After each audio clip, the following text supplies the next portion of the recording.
જેમાં હજુ પણ વરસાદી માહોલ યથાવત રહેવાનો છે ત્યારે રાજ્યના 13 જિલ્લાઓમાં વરસાદ માટે યલો એલર્ટ જાહેર કરાયું છે। કચ્છ, બનાસકાંઠા, પાટણ, દ્વારકા હળવાથી મધ્યમ વરસાદની આગાહી કરવામાં આવી છે ત્યારે સૌરાષ્ટ્રના દરિયા કિનારાના વિસ્તારોમાં પણ વરસાદ પડી શકે છે। પોરબંદર, જૂનાગઢ, ગીર સોમનાથ, અમરેલી, ભાવનગર ત્યાં પણ યલો એલર્ટ આપવામાં આવ્યું છે। ભરૂચ, નવસારી, વલસાડ સહિતના દક્ષિણ ગુજરાતના જિલ્લાઓમાં પણ વરસાદની શક્યતા છે। જિલ્લા કલેક્ટરો સ્થિતિ પર સતત અત્યારે નજર રાખી રહ્યા છે। સાથે જ મંત્રીઓને પણ અસરગ્રસ્ત જિલ્લાની મુલાકાતે જવા માટે સૂચના આપી દેવામાં આવી છે।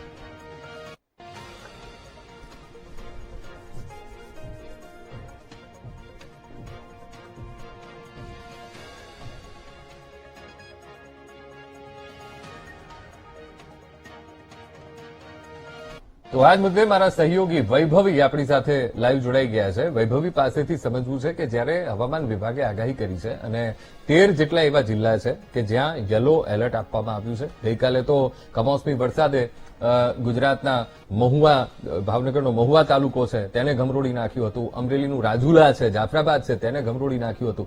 આજે શું અપડેટ છે એ વૈભવી પાસેથી સમજીએ। વૈભવી, બિલકુલ અંકુર, જે પ્રમાણે અત્યારે વિંડીના માધ્યમથી આપણે સમજીશું કે આજનો દિવસ, આવતીકાલનો દિવસ કેવો રહેવાનો છે, કારણ કે હજુ પણ આગામી દિવસોમાં કમોસમી વરસાદની ઘાત છે તે ગુજરાતના માથે છે। છેલ્લા કેટલાય દિવસોથી કમોસમી વરસાદ વરસી રહ્યો છે અને જેમ આપણે જાણકારી આપી તેમ સૌરાષ્ટ્ર પંથકે કમોસમી વરસાદે સૌથી વધારે ખંભરોળ્યું છે। અત્યારની પરિસ્થિતિ ઉપર નજર કરીએ, 11 વાગ્યાનો એ સમય છે અને લગભગ 11 વાગ્યાની આસપાસ સૌથી પહેલા તો અરબ સાગરમાં એ સિસ્ટમ આપણને દેખાઈ રહી છે અને એની સીધી અસર સૌરાષ્ટ્ર પંથકમાં અત્યારે જોવા મળી રહી છે। એટલે સૌથી પહેલા જે કોસ્ટલ એરિયા છે, દ્વારકા, ઉના, જૂનાગઢ, ભાવનગર, આ તરફ જામનગરનો એ પટ્ટો, ત્યાં અત્યારે વરસાદી માહોલ છે, ત્યાં વરસાદ વરસી રહ્યો છે। બીજી તરફ અહીંયા મહેસાણાનો એ પટ્ટો, પાલનપુર, મધ્ય ગુજરાતની ઉપર એટલે કે મહેસાણા સાઈડનો એ પટ્ટો, ઉત્તર ગુજરાતમાં વરસાદ વરસી રહ્યો છે। થોડા ઘણા અંશે અમદાવાદ સહિત વડોદરામાં પણ વહેલી સવારથી થોડો ઘણો વરસાદ વરસી રહ્યો છે। ગઈકાલે મોડી રાત્રે મધ્ય ગુજરાતમાં અવિરત વરસાદ ખાબક્યો હતો।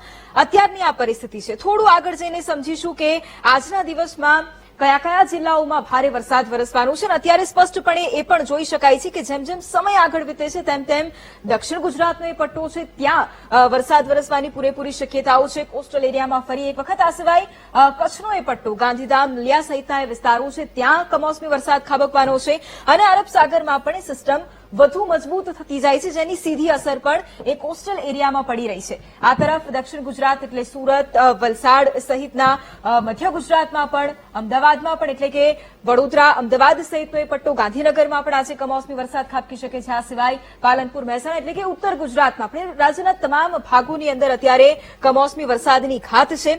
હવે થોડા આગળ જઈને એ પણ સમજીએ કે આવતીકાલની પણ જે પરિસ્થિતિ છે તે પણ શું રહેવાની છે। સૌથી પહેલા આવતીકાલની જયારે પરિસ્થિતિની વાત કરી છે ત્યારે અરબ સાગરમાં એ સિસ્ટમ વધારે મજબૂત થઈ રહી છે અને સિસ્ટમ જયારે વધારે મજબૂત થતી હોય ત્યારે સીધી અસર ફરી એક વખત અહીંયા જોવા મળી રહી છે। દક્ષિણ ગુજરાતમાં વહેલી સવારે વરસાદી માહોલ આવતીકાલે રહેવાનો છે, પરંતુ કચ્છમાં સૌથી વધારે વરસાદ આવતીકાલે સવારે રહેવાની શક્યતાઓ છે। આ સિવાય પાલનપુર, મહેસાણા સહિતના પંથકમાં પણ વહેલી સવારથી જ વરસાદી માહોલ આવતીકાલે રહેવાનો છે અને ત્યાં પણ ખેડૂતોની ચિંતામાં વધારો થવાનો છે। અત્યારે તો અવિરત વરસાદ વરસી જ રહ્યો છે, પરંતુ આ 2 દિવસ પણ આ જ પરિસ્થિતિ રહેવાની છે। આવતીકાલે થોડું આગળ જઈને એ પણ સમજીશું કે કયા કયા વિસ્તારોમાં હજુ ભારે વરસાદની આગાહી છે, પરંતુ અહીંયા એ પણ સ્પષ્ટપણે દેખાઈ રહ્યું છે કે જ્યારે બુધવારે રાત્રે આપણે પરિસ્થિતિ સમજીએ છીએ ત્યારે ત્યાં પણ વરસાદની આગાહી કરવામાં આવી છે। અહીંયા લગભગ દક્ષિણ ગુજરાત પંથકમાં અવિરત વરસાદ રહેવાની શક્યતાઓ પૂરેપૂરી છે અને એ પણ વધારે મજબૂત સિસ્ટમ અરબ સાગરમાં એ સિસ્ટમ સક્રિય બની રહી છે। દક્ષિણ ગુજરાતને ખમરોડવાનો છે કમોસમી વરસાદ, કારણ કે લગભગ બુધવારનો એ સમયગાળો છે કે જ્યાં આપણને સ્પષ્ટપણે દેખાઈ રહ્યું છે કે દક્ષિણ ગુજરાતમાં વરસાદી માહોલ, આ તરફ મહારાષ્ટ્રમાં પણ વરસાદી માહોલ જોવા મળશે, કમોસમી વરસાદની ઘાત જોવા મળશે। ઉના સહિતનો એ પટ્ટો, જૂનાગઢ, ભાવનગર એટલે કોસ્ટલ એરિયામાં પણ વરસાદની આગાહી છે। આ સિવાય મહેસાણા, પાલનપુર સહિતના વિસ્તારોમાં પણ વરસાદી માહોલ એટલે કે ઉત્તર ગુજરાતમાં પણ વરસાદી માહોલ રહેવાનો છે। એટલે અંકુર, લગભગ આ 3 દિવસની આપણે વાત કરી છે। આજે, આવતીકાલે અને બુધવારે પણ શું પરિસ્થિતિ રહેવાની છે એ પણ આજે સમજવાનો પ્રયાસ કર્યો છે, કારણ કે આ 2 દિવસ અતિ ભારે રહેવાના છે અને અરબ સાગરમાં એ સિસ્ટમ વધારે ને વધારે મજબૂત થઈ રહી છે જેની સીધી અસર ગુજરાતના કોસ્ટલ એરિયામાં દેખાઈ રહી છે। એટલું જ નહીં, મધ્ય ગુજરાત હોય, ઉત્તર ગુજરાત હોય અને દક્ષિણ ગુજરાત હોય ત્યાં પણ વરસાદી ઘાત રહેવાની છે। જી અંકુર।